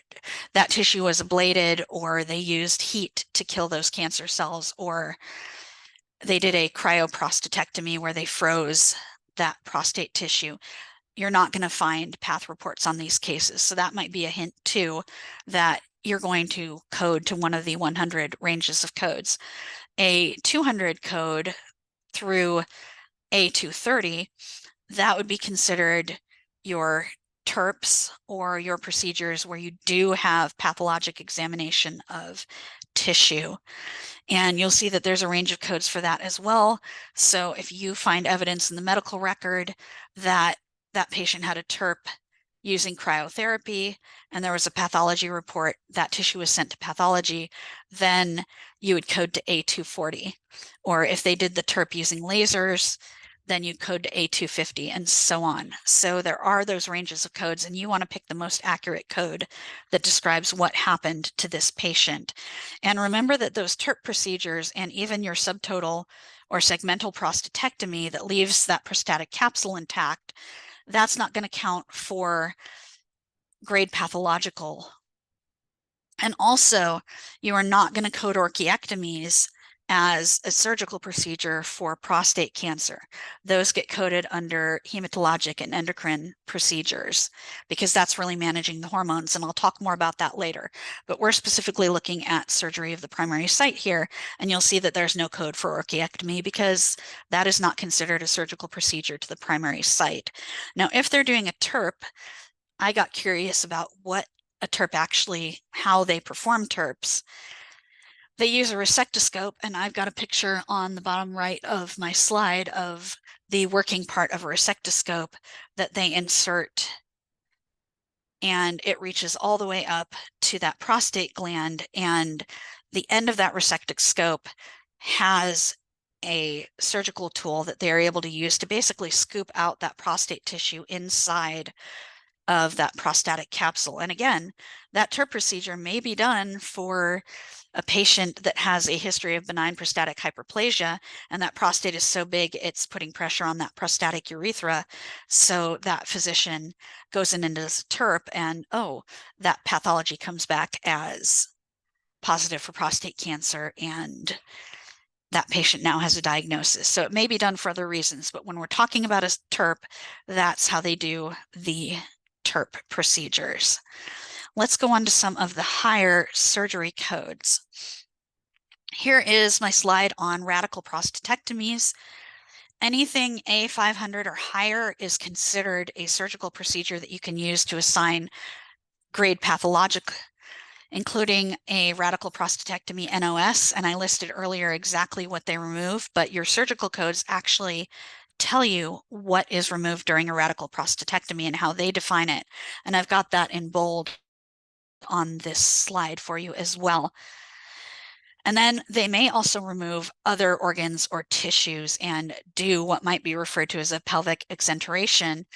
And they can do that and remove part or all of additional organs in conjunction with that prostatectomy, that radical prostatectomy specimen.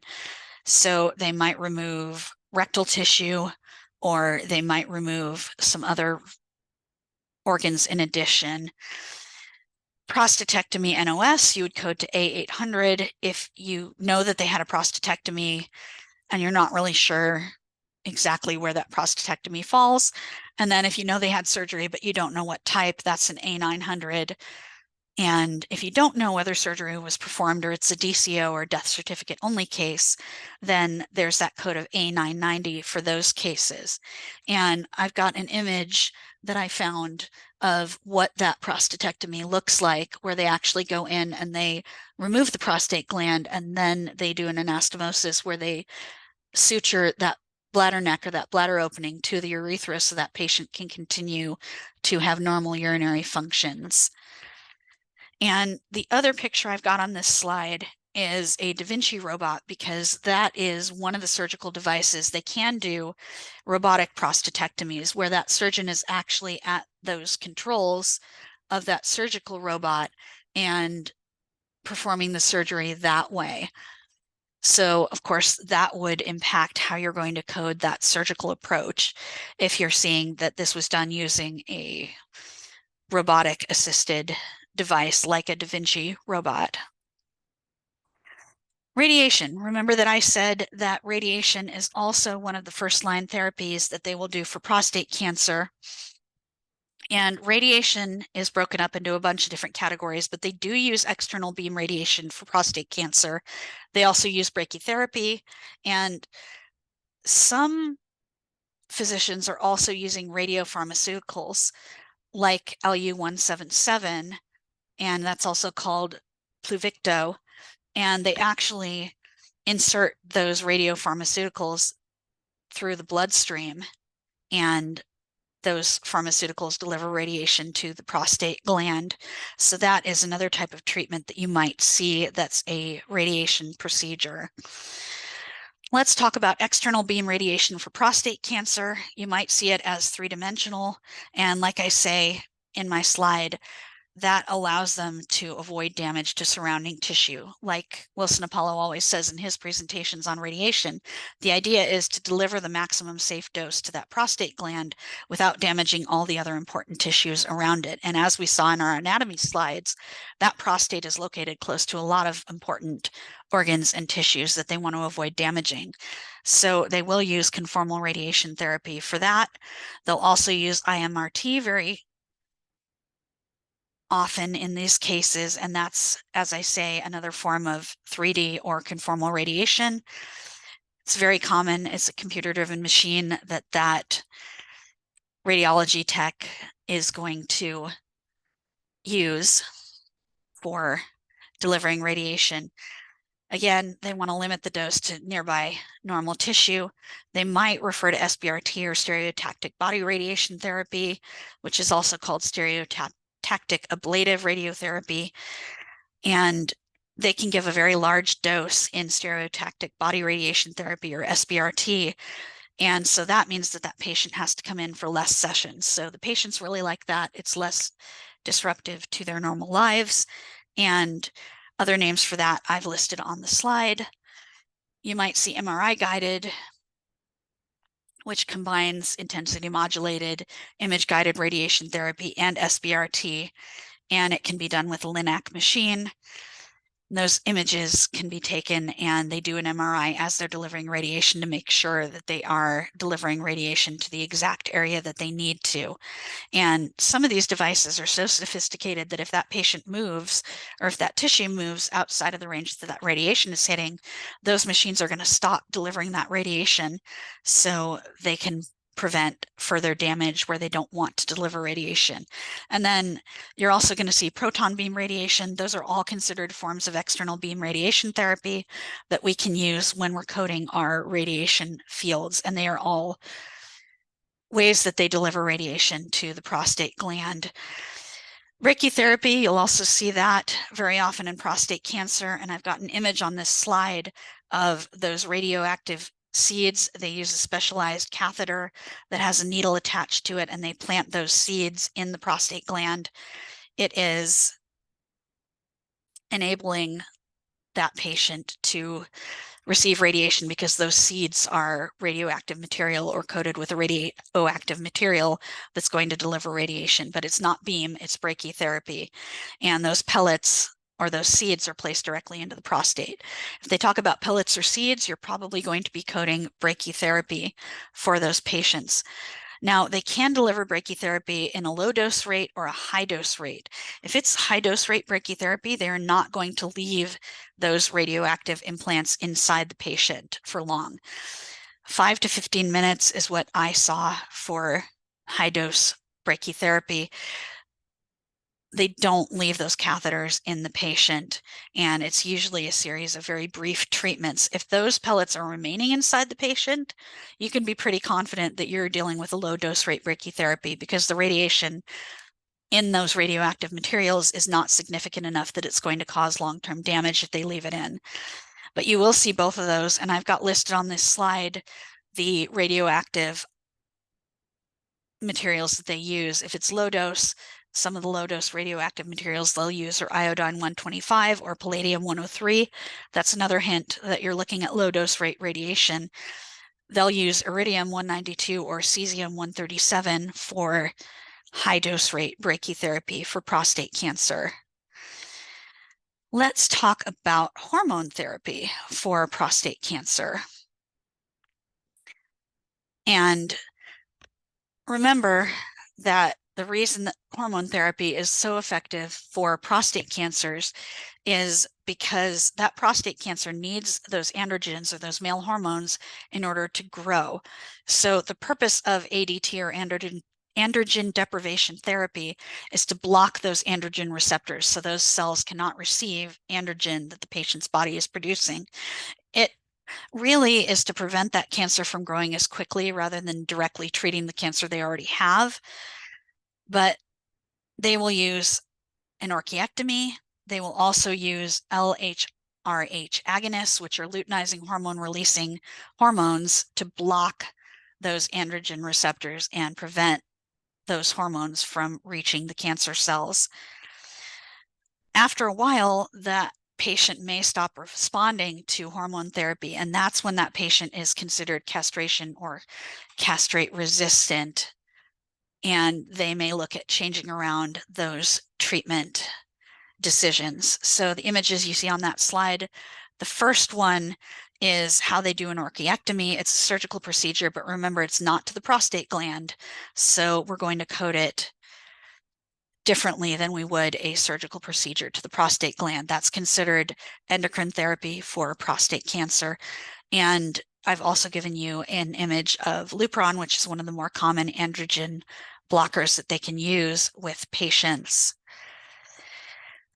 Here are some of the currently approved hormone drugs. There may be more that I don't have on this list, but here are some, and they work in two different groups. Those hormones that I've got listed in red are considered LHRH agonists, and the ones that I've got in maroon or in that darker color are first generation androgen receptor blockers that also work to block the delivery of androgen to those cells. So if you see those names, then you're going to want to be looking to code hormone for that patient.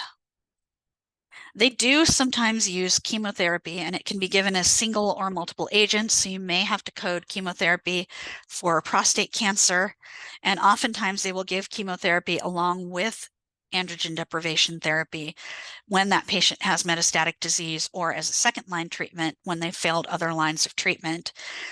And the preferred chemotherapy drug that is effective against prostate cancer is docetaxel, but they also might use cisplatin or carboplatin.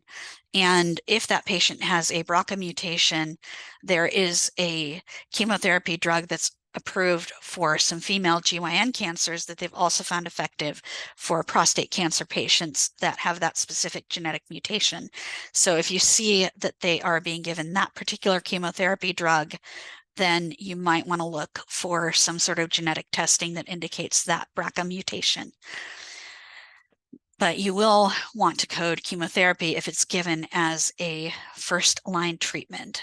So we've got a few minutes left before our formal Q&A session. So let's look at some case scenarios. I've only got a few, and I've taken these right out of our ACR database and I de-identified the cases. So here's the first practice case. This patient had a DRE and it came back as normal. There was no mass or induration or anything abnormal with that DRE.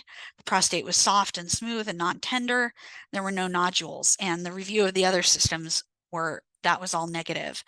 This patient did have an MRI that detected a 6 millimeter mass in the mid gland of the prostate, and they noted that the capsule is intact. So that's making me think that we're not looking at extraprostatic extension in this case. And we could see that that MRI did not detect any involvement of the seminal vesicles, and the other organs that they could see on the MRI were negative, lymph nodes were negative, bones were negative. There were no suspicious skeletal findings on PET scan and no lymphadenopathy. This patient had a PSA of 6.6 ng per milliliters, and I like that they actually gave us the reference range. It's really nice when that gets recorded too. So if it's less than 4.5 ng per milliliter, that's within normal limits. This one is slightly elevated. They did a prostate core biopsy. 4 of 19 cores were positive for Gleason 4 + 3 = 7 adenocarcinoma. So we have our Gleason pattern and scores, and the largest bit of prostate cancer they found was 9 millimeters. And they went on to have a radical prostatectomy, which was positive for adenocarcinoma, acinar cell, Gleason 7, 4 + 3 is the patterns, with extraprostatic extension and a positive margin. Seminal vesicles were negative. There was no lymphovascular invasion. The tumor was 1.4 centimeters, and there was no invasion of other organs. They did give us our pathologic stage, and this patient had a focally positive margin noted. The only treatment that we had for this case is a radical prostatectomy. So here's how I would code this case. We've got the date of diagnosis, prostate. Pretty much all of these are going to be adenocarcinomas that we're looking at today. I didn't throw anything tricky at you, and I wanted to just look at some normal prostate cases. Both the biopsy and the resection, the radical prostatectomy, were consistent with a Gleason 4 + 3 adenocarcinoma. So grade clinical and pathological, this patient meets the criteria, and those are both going to be 3 for our grade. There was no lymphovascular involvement. We've got our PSA lab value that we can code, cores positive and examined. We've got our Gleason pattern, and you can see that that's consistent with how we coded our grade. That's a good double check as you're abstracting is, are your Gleason patterns and scores matching what you code for grade? No Gleason tertiary pattern on that radical prostatectomy. We don't have any lymph nodes positive or examined. This patient only had a radical prostatectomy, but we do have a biopsy, so I've got the date of our biopsy in there. Oh, summary stage. Summary stage is coded as regional because remember on that radical prostatectomy, there was extraprostatic extension. No chemotherapy, nothing else. Surgical approach, as far as we know, was just open. I don't have any mention of robotic assisted. Margins were positive and treatment was given. No radiation. So that's pretty straightforward. Practice case 2. There was a DRE. Again, all those reviews were within normal limits. This patient also had an MRI of the prostate, and that was actually prior to the DRE. There was a lesion in the right posterior medial prostate gland at the apex. The capsule was intact. Everything else was normal. This patient had a couple of PSA values. They both end up being rounded to the exact same value. So we've got our PSA. They did a biopsy of which 7 of 16 cores were positive. This time it's a Gleason 3 plus 4 adenocarcinoma, but it still equals a Gleason score of 7. This patient met with urology. The patient and the provider decided on observation. So this is a pretty clear active surveillance case. And again, fairly straightforward. I wasn't trying to trick you. Here, this patient did not have a radical prostatectomy, so you'll notice that I've got the appropriate code in Gleason patterns and scores pathological because we did not have a radical prostatectomy. Our grade is based on, oh, and I realize I should have changed that grade pathological because it doesn't qualify, so I will fix that on that slide. This is localized, and the patient didn't have surgery, but they were put on active surveillance, and then no radiation for this patient as well. So again, fairly straightforward. We've got all the information we need. Let's look at one more case really quickly, because I know we're almost out of time. This patient was seen for a treatment discussion. The physicians reviewed the biopsy. High-grade carcinoma compatible with a prostatic primary, and then the DRE was not performed because the patient was uncomfortable with the idea of having a DRE. They did a CT, everything was normal, prostate gland had mild prominence. Then a few days later, they did a whole body bone scan, and it didn't show up on the CT of the abdomen, but man, there is distant metastatic disease in this case. So they've got mets to the ribs, the spine, the sacrum pelvis, and the left hip, and a metastatic focus in the bones of the right forearm. So this is your distant case. The PSA is elevated, which I would expect to see. It's 35.1, and the physician tells us that it's elevated, and they also give us your reference range. They did confirm metastatic disease on a CT-guided biopsy of the left iliac bone with metastatic adenocarcinoma of prostatic origin. So we know it's adenocarcinoma, we know it's prostatic origin, and then this patient had IMRT to some of those painful bony metastases, and they were given that concurrently with Lupron, which is one of our hormone androgen blockers, and chemotherapy.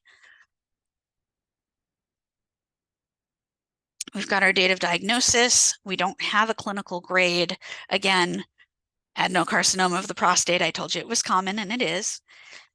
We don't have any prostate biopsy, so that's why we code X9 for cores positive and examined because it wasn't done. Doesn't qualify for, we don't have a Gleason score, and the patient did not have a prostatectomy. Distant disease because we have spread to the bones. We have a biopsy of the bone, not the prostate gland, so we don't code that to 02, we code that to 01 because it's a biopsy of a distant site. They did get chemotherapy, single agent. They did get hormone on the same date. It says concurrently, and I don't know anything further about it. So I would assume that estimate that that started around the same time as the radiation was delivered. And then they had radiation to the bones. It was IMRT radiation, and they don't give us the dose. So that is how I would code the radiation. And our first course of treatment is, we don't have a surgical procedure, so we base that date of first course treatment on when that patient was given radiation and systemic therapy.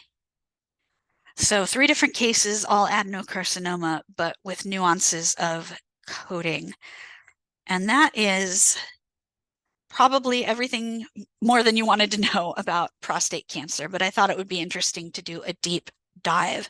So we are going to have time for some Q&A, and I am going to go ahead and switch my slides.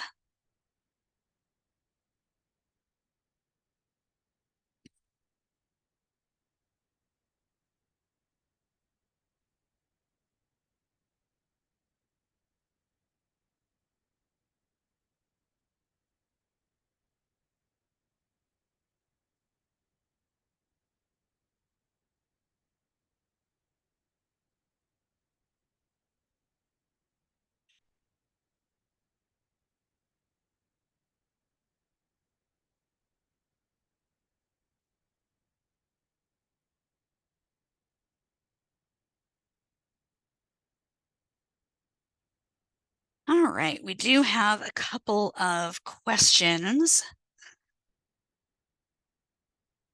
And it looks like, feel free to keep adding them, and I will try and keep an eye on the chat.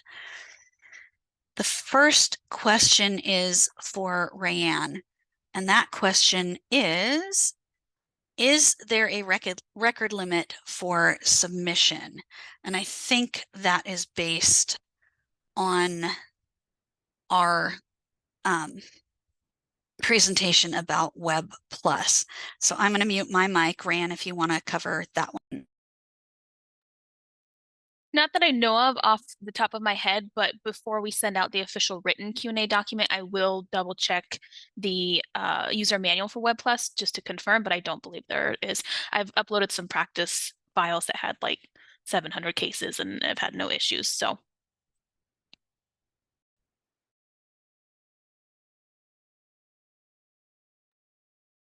And the next question is, as we abstract in our software, we run edits in order to complete the case, then we batch them. Once we upload the batch folder, WebPlus will identify any additional errors. Is this going to replace the edits that your department currently runs once those cases are submitted?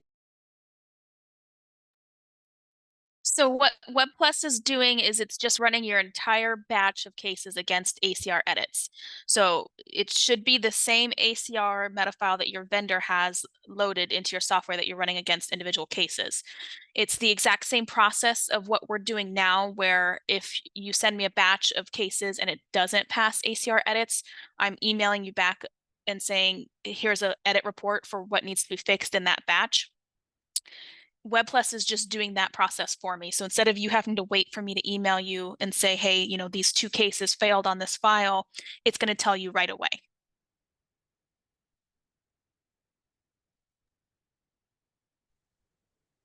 We were also asked, this is a comment, no other state expects facilities to change sequence numbers when a cancer case is submitted from another institution. The sequence number is specific to the facility that identifies, diagnoses, and treats the cancer. This expectation to change the sequence number, they're concerned that this might be falsification of the facility data. Actually, if you look at STOR for sequence number, that... I can take that, Juliet. Oh, thank you, Georgia. So Rose, I don't really know what other states do, but I know there's a national discussion going on related to M records and vendors wanting a consensus on what should trigger an M record for central registries. So I know that discussion is being had right now. In terms of sequence number, according to STOR, I'm going to read the description. It says, indicates the sequence of malignant and non-malignant neoplasms over the lifetime of the patient. In addition to that statement, in the coding instructions, they also mention sequence numbers should be reassigned if the facility learns later of an annexation tumor that affects the sequence. So I would tell you that what we're instructing hospitals to do is not outside the guidelines that have already been provided by the STOR and our national standard setters. But you're right, and we may be different in that we're sending you a critical data change that tells you to change the sequence, and we're telling you why to change the sequence. So, so I think what we're sending you is within the guidelines, and it's not outside the guidelines.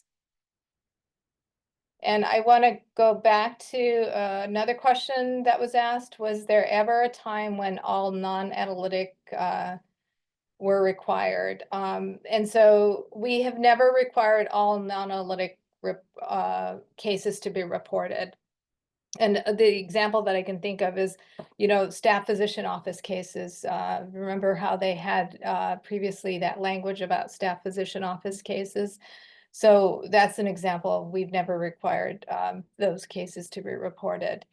I can also tell you at the national level, there's kind of been a lot of discussion about classic case, and I thought by now the college would have gone back and revisited this issue, and because the discussion was they were reevaluating to go back to 1 digit versus 2, and also re-examining what should be reported.